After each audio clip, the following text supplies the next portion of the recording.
জানাই আপনারা আজকে এখানে অনেক হাজির আছেন। এই সংকটের চরিত্রটা কি?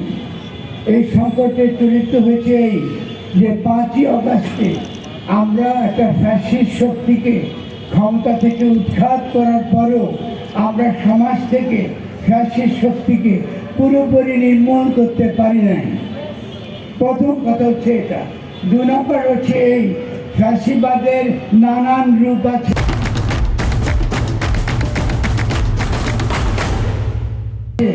তার মধ্যে সেকুলার ফ্যাসিজম একরকম এবং তার পাল্টা তার মুদ্রার অপর দিক হচ্ছে ধর্মীয় ফ্যাসিজম।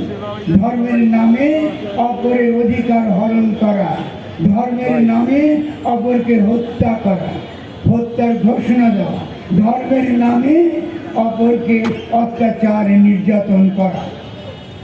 এবং যারা দাবি করে তাদের ধর্মের ব্যাখ্যাটাই আমাদের সকলকে মেনে নিতে হবে বাংলাদেশে, তাদেরকে আমরা সাবধান করে দিতে চাই।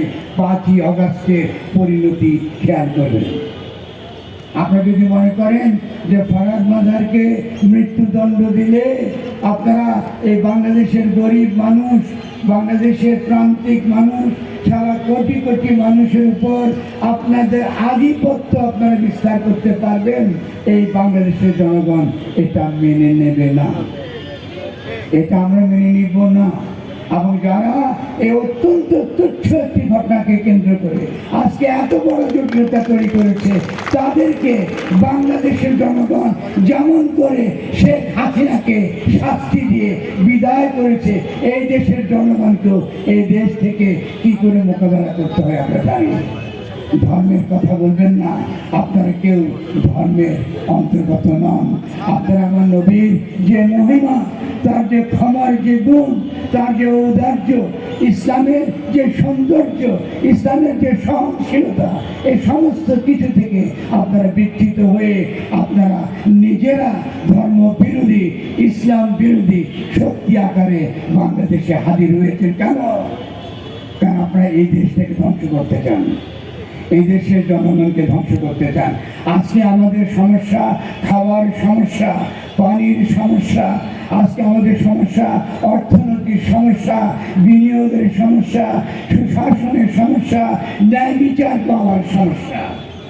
আর এইসব সমস্যা কোনো কিছুকে আপনারা কোনো প্রকার মূল্য না দিয়ে আপনারা একটা 4 ঘন্টার পালা থেকে ছোট্ট এক টুকরা কথা ধরে আজকে বাংলাদেশে যে বিশৃঙ্খলা তৈরি করতে শুরু করেছেন, এই বিশৃঙ্খলার উত্তর আমরা দেব না, বাংলাদেশের জনগণ দেবে।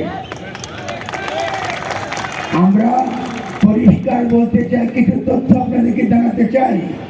আবুল সরকারকে যখন গোয়েন্দারা ধরেন, তিনি সঙ্গে সঙ্গে আমাকে টেলিফোন করেন।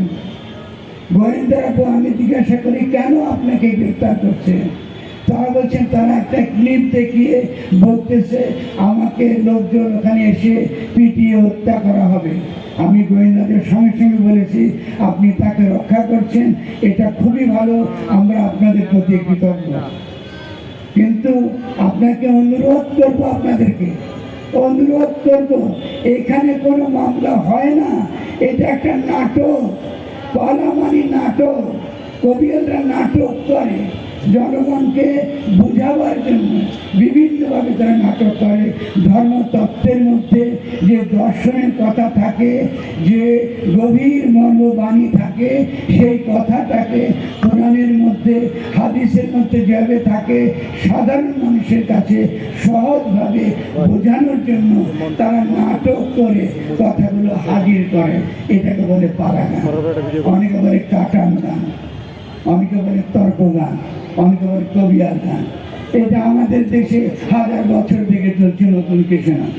আমি তখন গোয়েন্দাদের বলেছি তিনি যদি একটা খারাপ শব্দ ব্যবহার করে থাকেন, আমরা সকলে মিলে তার পক্ষে ক্ষমা চাইব। আমরা বলেছি, আমি বলেছি, তার সাক্ষী দিয়ে সেদিন টেলিফোন করেছিলেন, তার সাক্ষী। এরপর আমার সঙ্গে আইজিপি সাহেবের সঙ্গে কথা হয়েছে, আমি তার সঙ্গে কথা বলেছি। তিনি বলেছেন, তিনি খুব খারাপ কথা বলেছেন। আমরা কি খারাপ কথা বলেছেন? তিনি একই কথা। আপনি কি শুনেছেন? হ্যাঁ, আমি শুনেছি। এটা তো নাটকের একটা বাণী।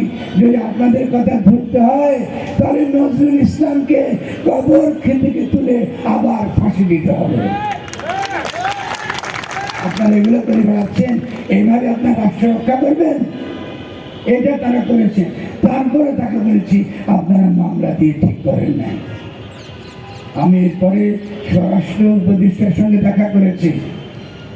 আমি তাকে দেখা করে বলেছি, আপনি কি জানেন এটা পালা?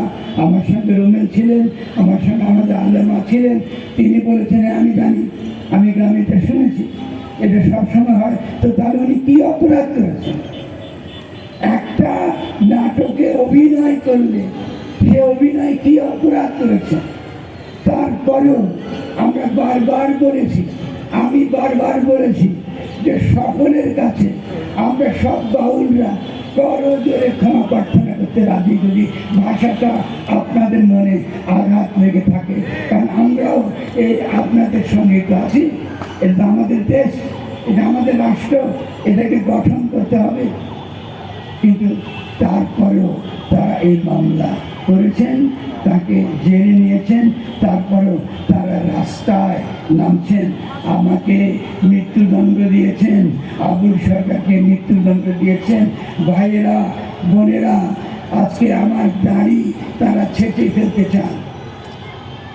আমি তাদেরকে জিজ্ঞাসা করি, 5ই অগাস্টের আগে 15 বছর যখন আমরা বাংলাদেশের ইসলামপন্থী মানুষের অধিকারের জন্য লড়াই করছিলাম, আপনি তখন কোথায় ছিলেন? শেখ হাসিনার করে? আপনি তো শেখ হাসিনার করেছিলেন। আপনার তো তাকে কওমি জননী উপাধি দিয়েছিলেন। আমরা কি আপনাকে চিনি না? আমরা তো চিনি, কিন্তু আমরা তো কোনো সংঘাতের মধ্যে যেতে চাই না। আমরা তো বলেছি যদি এদেশের মানুষের মনে সত্যি আঘাত লেগে থাকে, আমিও হলেও বলতাম যে ঠিক আছে, আমি যদি কষ্ট দিয়ে থাকি ভাইরে ক্ষমা করে দেন বাচ্চা। কারণ আমরা তো বাউলরা